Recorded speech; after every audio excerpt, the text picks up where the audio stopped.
Madam Hooch gave a loud blast on her silver whistle. 15 brooms rose high, high into the air, and they were off. And the quaffle is taken immediately by Angelina Johnson of Gryffindor. What an excellent chaser that girl is, and rather attractive, too. Jordan! Sorry, Professor. The Weasley twins' friend Lee Jordan was doing commentary for the match, closely watched by Professor McGonagall. And she's really belting along up there. A neat pass to Alicia Spinnet, a good find of Oliver Woods, last year only a reserve. Back to Johnson, and... Nope, Slytherin have taken the quaffle. Slytherin Captain Marcus Flint gains the quaffle, and off he goes. Flint flying like an eagle up there. He's going to scoop. No! Stopped by an excellent move by Gryffindor keeper Wood. And Gryffindor take the quaffle. That's Chaser Katie Bell of Gryffindor there. Nice dive around Flint.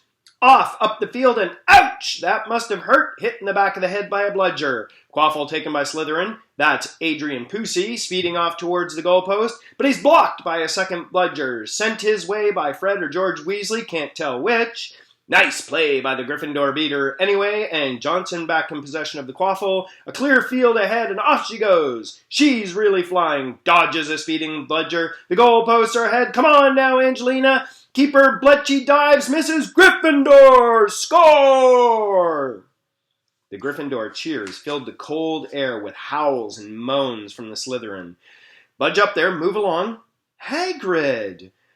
Ron and Hermione squeezed together to give Hagrid enough space to join them. Been watching from me hut, said Hagrid, patting a large pair of binoculars around his neck, but it isn't the same as being in the crowd. No sign of the snitch yet, eh? Nope, said Ron. Harry hasn't had much to do yet. Keep out of trouble. Though, that's something, said Hagrid, raising his binoculars and peering skywards at the speck that was Harry. Way above them, Harry was gliding over the game, squinting about for some sign of the snitch. This was part of he and Wood's plan. Keep out of the way until you catch sight of the snitch, Wood had said. We don't want you attacked before you have to be.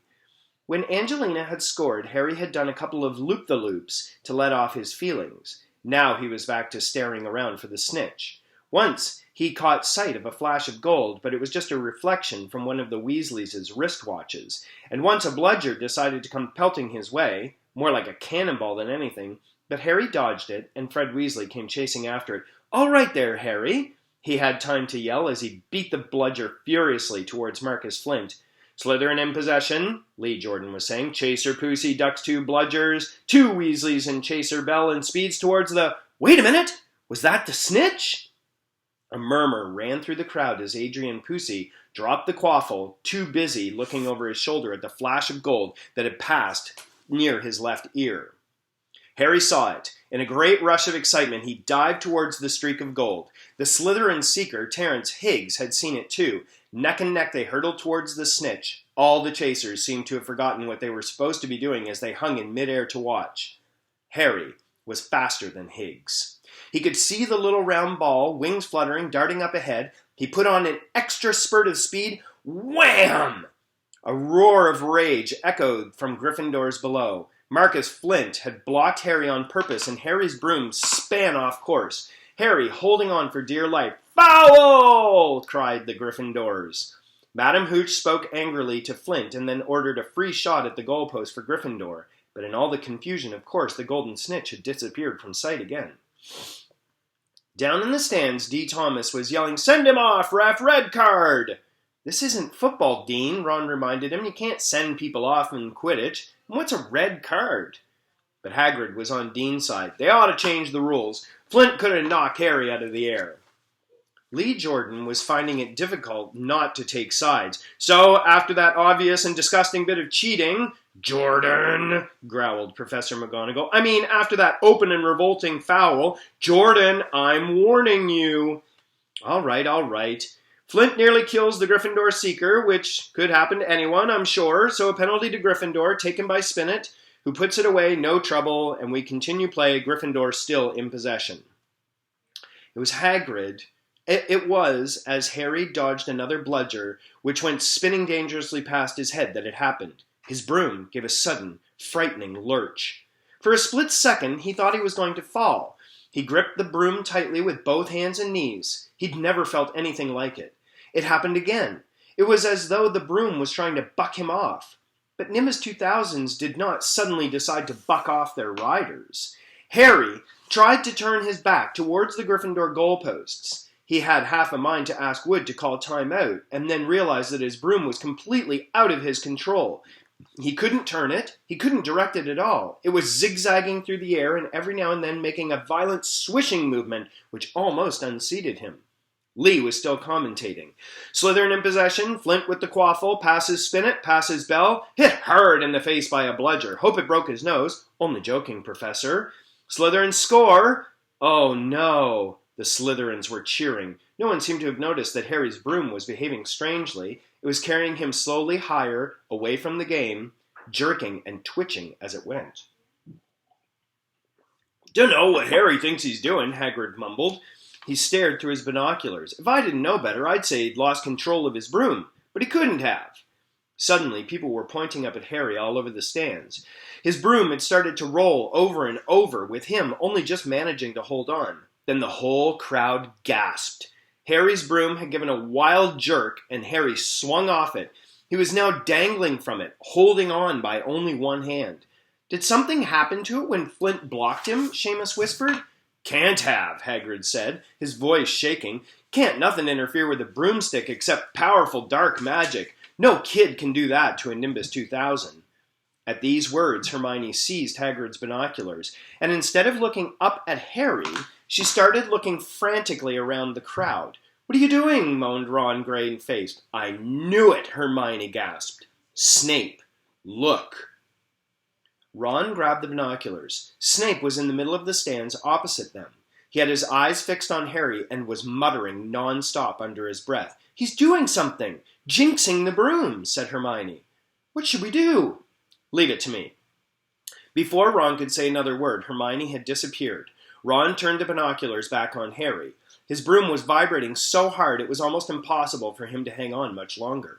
The whole crowd were on their feet, watching, terrified, as the Weasleys flew up to try and pull Harry safely onto one of their brooms. But it was no good.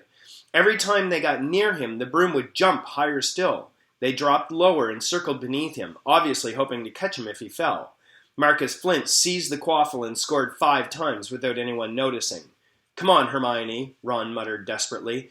Hermione had fought her way across the stand where Snape stood and was now racing along the row behind him. She didn't even stop to say sorry as she knocked Professor Quirrell headfirst into the row in front.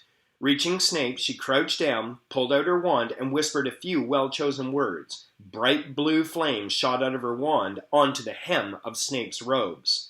It took perhaps 30 seconds for Snape to realize that he was on fire. A sudden yelp told her that she had done the job. Scooping the fire off of him and into a little jar in her pocket, she scrambled back along the row. Snape would never know what had happened. It was enough. Up in the air, Harry was suddenly able to clamber back onto the broom. "Neville, you can look," Ron said. Neville had been sobbing into Hagrid's jacket for the last 5 minutes. Harry was speeding towards the ground when the crowd saw him clap his hands over his mouth as though he was about to be sick. He hit the ground on all fours, coughed, and something gold fell into his hand. "I've got the snitch!" he shouted, waving it above his head, and the game ended in complete confusion. "He didn't catch it, he nearly swallowed it!" Flint was still howling 20 minutes later, but it made no difference. Harry hadn't broken any rules, and Lee Jordan was still happily shouting the result. Gryffindor had won by 170 points to 60. Harry heard none of this, though. He was being made a cup of strong black tea in Hagrid's hut with Ron and Hermione. "It was Snape," Ron was explaining. "Hermione and I saw him. He was cursing your broomstick, muttering. He wouldn't take his eyes off you." "Rubbish," said Hagrid, who hadn't heard a word of what had gone on next to him in the stands. Why would Snape do something like that? Harry, Ron, and Hermione looked at each other, wondering what to tell him. Harry decided on the truth. "I found out something about him," he told Hagrid. "He tried to get past that 3-headed dog at Halloween. It bit him. We think he was trying to steal whatever it was guarding." Hagrid dropped the teapot. "How do you know about Fluffy?" he said. "Fluffy?" "Yeah, he's mine. Bought him off a Greek chappie. I met him in the pub last year. I lent him to Dumbledore to guard the..." Yes, said Harry eagerly. Now don't ask me any more, said Harry gruffly. That's top secret, that is. But Snape's trying to steal it. Rubbish, said Hagrid again. Snape's a Hogwarts teacher. He'd do nothing of the sort. So why did he try and kill Harry? Said Hermione. The afternoon's events certainly seemed to have changed her mind about Snape. I know a jinx when I see one, Hagrid. I've read all about them. You've got to keep eye contact, and Snape wasn't blinking at all. I saw him. I'm telling you, you're wrong, said Hagrid hotly. I don't know why Harry's broom acted like that, but Snape wouldn't try and kill a student. Now listen to me, all three of you. You're meddling in things that don't concern you. It's dangerous. You forget that dog and you forget what it's guarding. That's between Professor Dumbledore and Nicholas Flamel. Aha! Said Harry. So there's someone called Nicholas Flamel involved, is there? Hagrid looked furious with himself. Okay, tomorrow, chapter 12, The Mirror of Erised.